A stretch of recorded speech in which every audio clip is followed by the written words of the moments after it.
Сәлеметсіңдер ме балалар? Бүгінгі сабақты жанды табиғат бөліміндегі мәтін тақырыбын ары қарай жалғастырамыз. Сабағымызды бастамас бұрын ребусты шешейік. Ребустың жауабы бүгінгі сабағымыздың тақырыбы.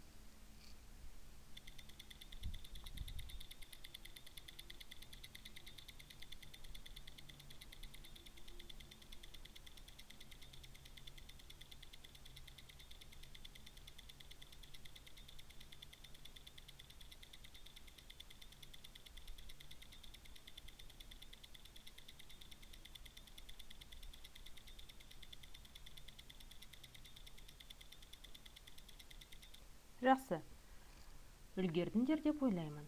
Ребустың жауабы балалар торғай. Назарымызды оқулықтың 13-ші бетіндегі 15-ші жаттығуға аударайық.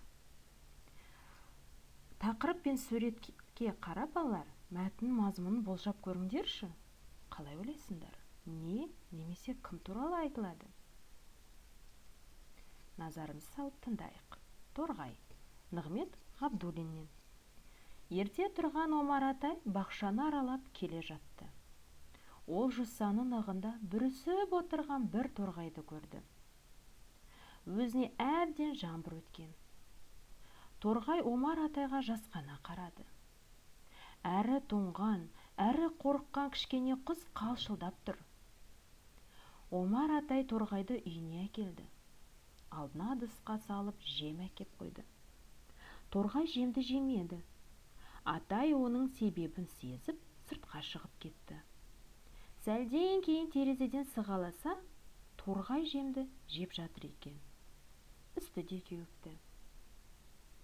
Балалар, бұл мәтіннің қай түрі? Әңгімелеу, сипаттау, пайымдау ма? Әңгімелеу. Егер сендер сұраққа дұрыс жауап бере алмасаңдар, мәтін түрлерін қайталаңдар. Енді келесі сұрақтарға жауап беріңдер. Сұрақтарға толық жауап беріңдер. Бақшаны кім аралап келе жатты?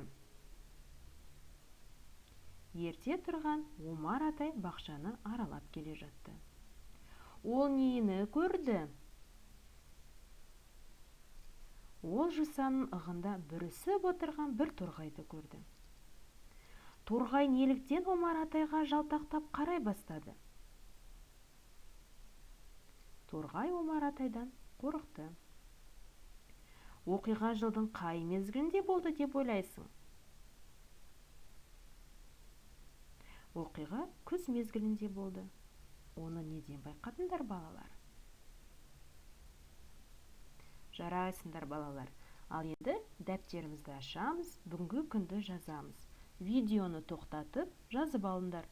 8-ші қыркүйек сынып жұмысы 15-ші жаттығу. Бұл жерде балалар, жаңа жоғарыда берілген сұрақтардың жауабы болатын сөздерден тірек сөздер қатарын құра дейді. Мен сендерге сұрақтарды қайталаймын, сендер қысқа жауап беріңдер. Бақшаны кім аралап келе жатты? Омар атай. Ол нені көрді? Торғайды. Торғай неліктен Омар атайға жалтақтап қарай бастады? Қорыққаннан. Оқиға жылдың қай мезгілінде болды? Күзде ауа райы қандай балалар? Әрине суық. Жақсы. Видеоны тоқтатып, келесі сөздерді дәптерімізге жазып аламыз. Омар атай, торғай, қорыққан, күз, суық. Жарайсыңдар балалар. Енді назарымызды 14-ші беттегі 17-ші жаттығуға аударайық. Орны ауысып кеткен ертегі бөліктерін қалпына келтір дейді. Қоян. Су бойында жайылып жатқан қойлар қастарынан зымырап өте шыққан қояннан үркіп, тас-талқан болып қашады. Сонда қоян ойланып, менен де қорқатын хайуанаттар бар екен-ау, деп көңіл орнына түседі. Кетпей қайтадан ініне оралады. Қоян күндегі әдеті бойынша ініне қашып кіреді. Әркім қуа бергеніне қорланып, ол қатты ыза болады. Мен көрінген нәрседен сескенем. Бүйтіп әркімнен бір қорқып жүргенше, тезірек аулаққа кетіп қалайын деп тұра кеп жөнеледі. Ал балалар, ертегінің ретін анықтаңдар. Ауызша орындаймыз.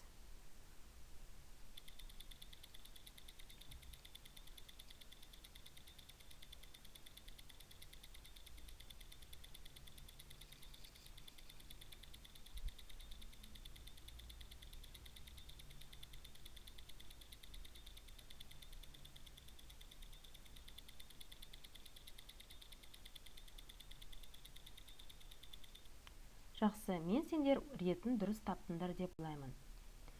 Дұрыс жауабы: қоян күндегі әдеті бойынша ініне қашып кіреді. Әркім қуа бергеніне қорланып, ол қатты ыза болады. Мен көрінген нәрседен сескенем. Бүйтіп әркімнен бір қорқып жүргенше тезірек аулаққа кетіп қалайын деп тұра кеп жөнеледі. Су бойында жайылып жатқан қойлар қастарынан зымырап өте шыққан қояннан үркіп, тас талқан болып қашады. Сонда қоян ойланып, менен де қорқатын хайуанаттар бар екен-ау деп көңілі орнына түседі. Кетпей қайтадан ініне оралады. Жақсы балалар, дәптерімізге 17-ші жаттығу деп жазамыз. Ертегідегі негізгі ойға сәйкес келетін мақалды тауып жаз дейді. Бірінші, сақтықта қорлау жоқ. Екінші, қорыққанға қос көрінер. Үшінші, жақсы сөз жарым ырыс.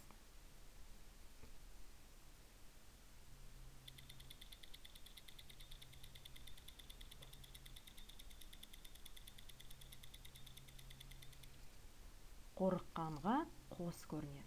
Видеоны тоқтатып, мақалды жазып алыңдар. Жарайсыңдар балалар. Үй тапсырмасы. 14-ші бет, 16-ші жаттығу. Берілген тыйым сөздерді дәптерге қатесіз жазып алыңдар, мағынасын ауызша түсіндіріңдер. Назар салып тыңдағандарыңа рахмет. Сау болыңдар.